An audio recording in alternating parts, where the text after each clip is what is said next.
Hablaremos hoy de los ancianos hebreos. No de los ancianos hebreos en el sentido del viejo Jacobo. El viejo Jacobo que conocemos nosotros. No, los ancianos en la civilización hebrea. La importancia social del anciano. Así que diremos que, según los escritos más antiguos, en la época del nomadismo, los ancianos desempeñaban un papel fundamental y eran considerados los jefes naturales del pueblo. Moisés tomó sus decisiones solamente después de haberlos consultado. Antes de eso, cuando Dios le habló a Moisés, le pidió que reuniera a los ancianos de Israel para crear un consejo. Dijo Dios, después de indicar que juntara 70 ancianos, ¿no? Primero le dijo, juntame 70 ancianos. Después le dijo, tomaré parte del espíritu que hay en ti y lo pondré en ellos para que lleven contigo la carga del pueblo y no tengas que llevarla tú solo. Los ancianos fueron entonces considerados como portadores del Espíritu Divino, investidos de una misión sagrada y guías del pueblo. Sus poderes religiosos y judiciales fueron enormes. Cuando se celebraban los sacrificios reparadores por un pecado cometido en la comunidad, eran ellos los que imponían las manos sobre el animal, ¿no? Si un hijo se rebelaba contra sus padres, los viejos eran los que decidían la pena que le correspondía, que podía ser la lapidación. Si un hombre acusaba a una mujer de no llegar virgen al matrimonio, también. Lo mismo si un hombre se negaba a casarse con su cuñada viuda, que es así, ¿no? Es la obligación que prescribe la Torah. Pequeña digresión. Algún día hablaremos del conflicto que hay incluso en el moderno Estado de Israel entre el laicismo y los religiosos. El Estado laico no tuvo más remedio que adoptar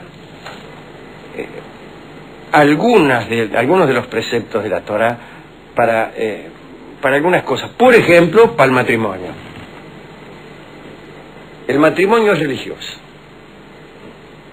Y entonces hay una cantidad de inconvenientes, entre ellos el de la obligación del hermano de casarse con la viuda del hermano fallecido, ¿no? E incluso se dan hasta algunos ejemplos graciosos de cosas que suceden en casos no previstos por la ley, ¿no? En realidad el hermano, si no quiere hacerlo, tiene que pronunciar unas palabras, digamos, no acepto casarme con esta mujer. Y se dio el caso de algunos mudos que no podían decir esas palabras, entonces producían un conflicto jurídico, ¿no? Creo que tienen un nombre incluso esas leyes que no es el caso, ¿no? Esa es una ley bastante razonable después de todo, pero hay otras que se siguen incluso por mera tradición. Creo que se llama Haku o algo así, esa clase de ley, ¿no? Bien, pero vamos a hablar, hágame acordar que hablemos algún día de incluso de los partidos, no solo dentro del moderno Estado de Israel, sino de los partidos del sionismo. Es decir, los partidos dentro de la comunidad, aún no estando organizada todavía como Estado, ¿no? Algunos partidos laicos y otros partidos religiosos. Casualmente, yo siempre me acuerdo que el primero de los partidos religiosos tiene un nombre que para mí es imposible olvidar, porque se llamaba Mizrahi. Ah, mire usted. Claro, es el partido Mizrahi. Así que yo cada vez que veo a Federico Mizrahi, nuestro director musical, pues pienso que pertenece a un partido religioso, al primer partido religioso de la historia política de la moderna comunidad israelita. Bueno, pero estábamos con los viejos, ¿no? Los viejos eran muy importantes, ya está, queda dicho, digo yo, mientras me llevo por delante una columna. En cada ciudad el Consejo de Ancianos era todopoderoso. Durante el periodo de los reyes, en tiempos de David, de Salomón, etcétera, se consolidó el papel de los ancianos como consejeros. Los reyes se mostraban muy deferentes con los viejos y respetaban sus atribuciones. David les envió una parte del botín arrebatado a los amalecitas Y durante la guerra entre David y Saúl, cada uno intentó poner de su lado a los ancianos.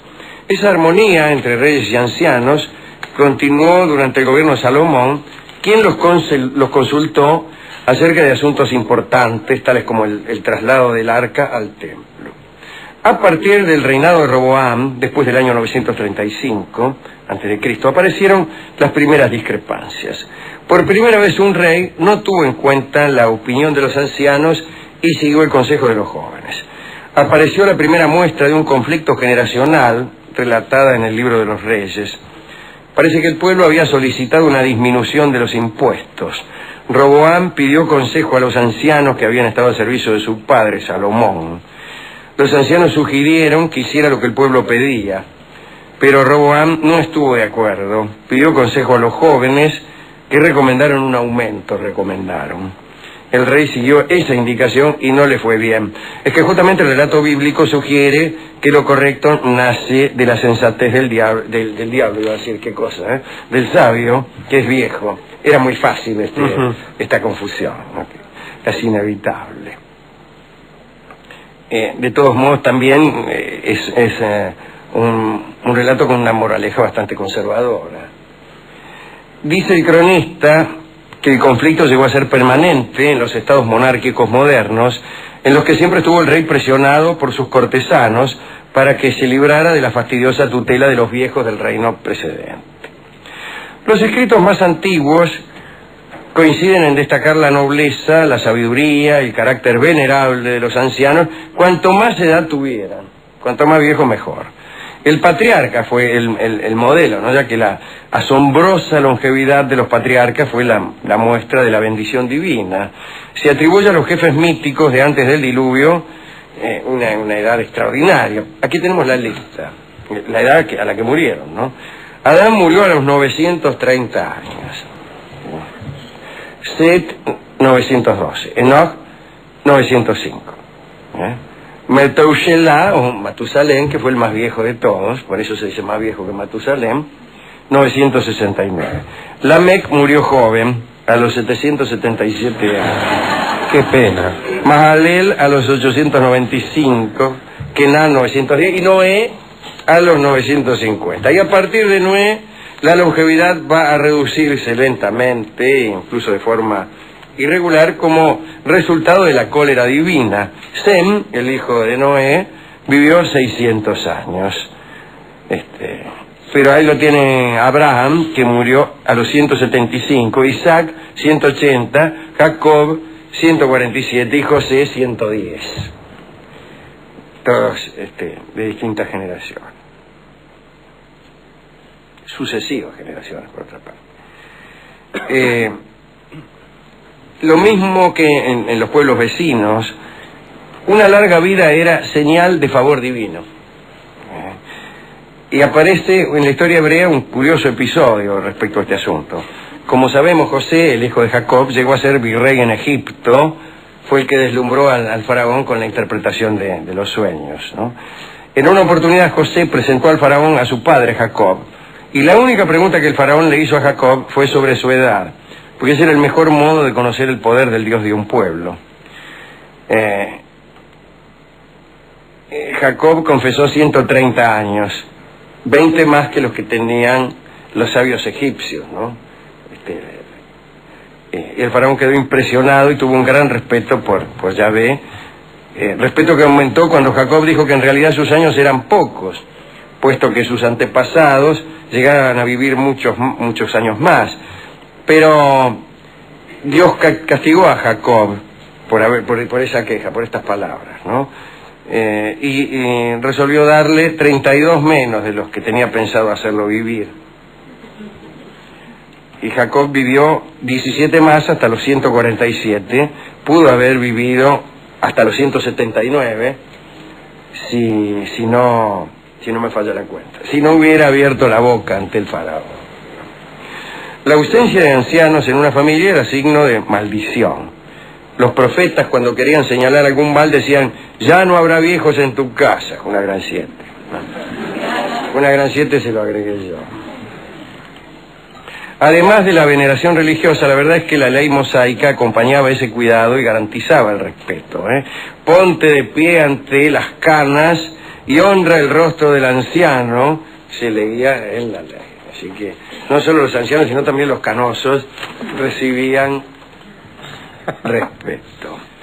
La bendición otorgada por el padre anciano era sagrada e irrevocable y convertía al hijo bendecido en heredero. Así sucede cuando Isaac, que tenía 123 años y estaba ciego, fue engañado y bendijo a Jacob en lugar de a Esaú, ¿no? Aquí, la famosa bendición robada, ¿te recuerda?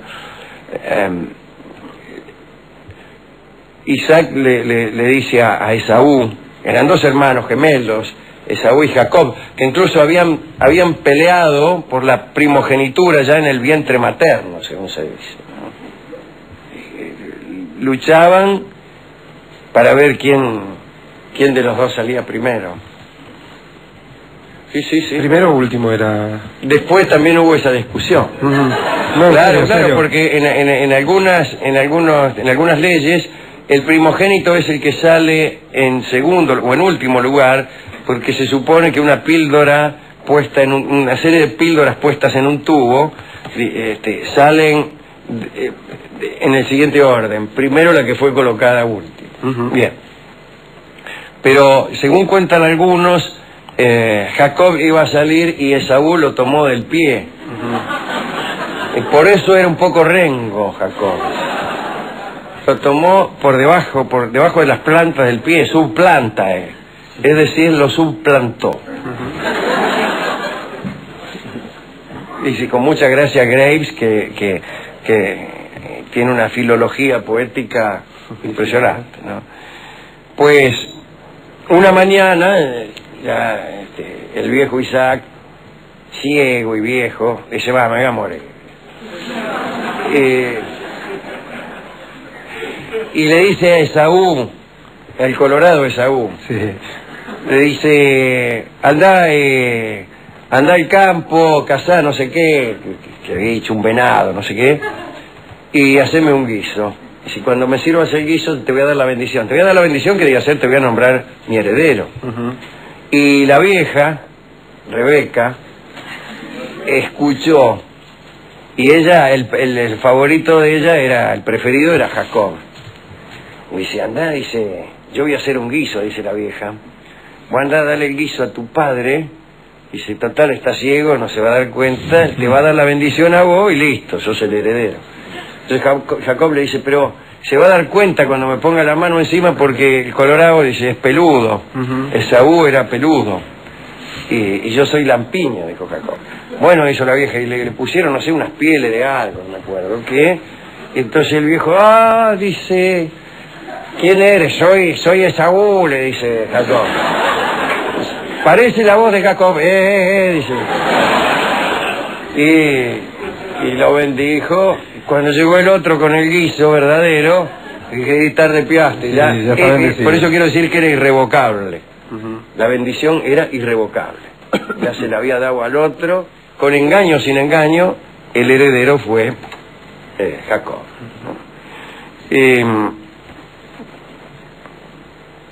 Con respecto a colorados, parece que Adán era colorado. Según también conjeturas filológicas de Graves, Adán quiere decir algo así, estoy hablando de memoria y no me acuerdo, que hace mucho que yo he leído esas cosas. Adán no sé si quiere decir hombre rojo o algo por el estilo, o de alguna manera su etimología se vincula con la rojez. Así que Graves conjetura que el primer hombre fue un colorado.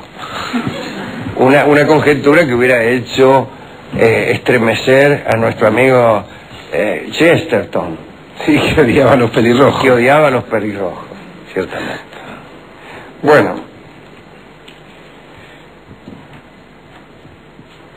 por todo lo dicho, no parece que haya sido demasiado desagradable envejecer en la época de los patriarcas y de la monarquía, porque todo el mundo te respetaba, etcétera. Pero la carga individual del dolor por el paso del tiempo aparece también, ¿no? La verdad es que a nadie le gustaba llegar a poderoso o venerado a cambio de la decadencia de cualquier capacidad vital. Algo de eso aparece también en las escrituras y en los textos rabínicos. David, por ejemplo, recuerden ustedes, padeció su impotencia. Dice la crónica, cito al cronista: David era viejo, lo cubrían con vestidos, pero no entraba en calor.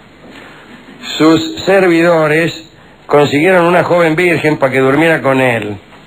Y fue a avisar la tsunamita, ¿no?, que era hermosa, pero parece que no logró reanimar el vigor de David, lo que lo afligió mucho. Supo que ya no era apto para reinar, por no decir otra cosa. Más tarde su hijo Salomón también perdió al llegar a viejo lo que le había dado fama, su juicio y sus amantes, que desde luego se volvieron hacia otro tipo más jóvenes, como suele ocurrir cuando la gente envejece. Digamos, para terminar, que las primeras comunidades cristianas continuaron la tradición de respeto a los ancianos. Se mencionan consejos de ancianos en Listra, Iconio, Antioquía, en Éfeso. Nombrados por los apóstoles, los ancianos presidían asambleas y también la catequesis, imponían las manos, hacían la unción de los enfermos. Pedro les exigió que condujeran la grey y pidió a los jóvenes obediencia. Juan y el propio Pedro, ¿no?, se llamaban a sí mismos ancianos por haber pertenecido al grupo de los primeros apóstoles. El término anciano, que aparece también en las antigüedades judías de nuestro amigo Flavio Josefo, amplió por un tiempo su significado. Por ese tiempo el anciano fue el personaje importante de la comunidad, el notable, el famoso por su sabiduría, y no necesariamente el viejo. Ese anciano no significaba exactamente viejo, sino lo antedicho. Todo esto, dirá alguno, contrasta con lo que se ve hoy, señor, que una no puede subir a un colectivo y que le den el asiento. No respetan a una señora anciana como yo. Bueno, siéntese, señora. Gracias, joven. Bien. Hemos ido a la discoteca para ver qué disco nos daban, ¿no? Nos atendió un provecto discotecario que hacía 103 años que estaba en Radio Continental. Inmediatamente nos prosternamos ante él, le rendimos pleitesía, le testimoniamos nuestro respeto y le afanamos unos cuantos discos porque el viejo mucho no veía. Entre los que nos afanamos estaba el disco Vieja Viola, que viene a ilustrar esta charla acerca de la ancianidad entre los hebreos. Bienvenido. Vieja Viola va a ser interpretado por don Edmundo Rivero con el acompañamiento de don Roberto Grela. Adelante.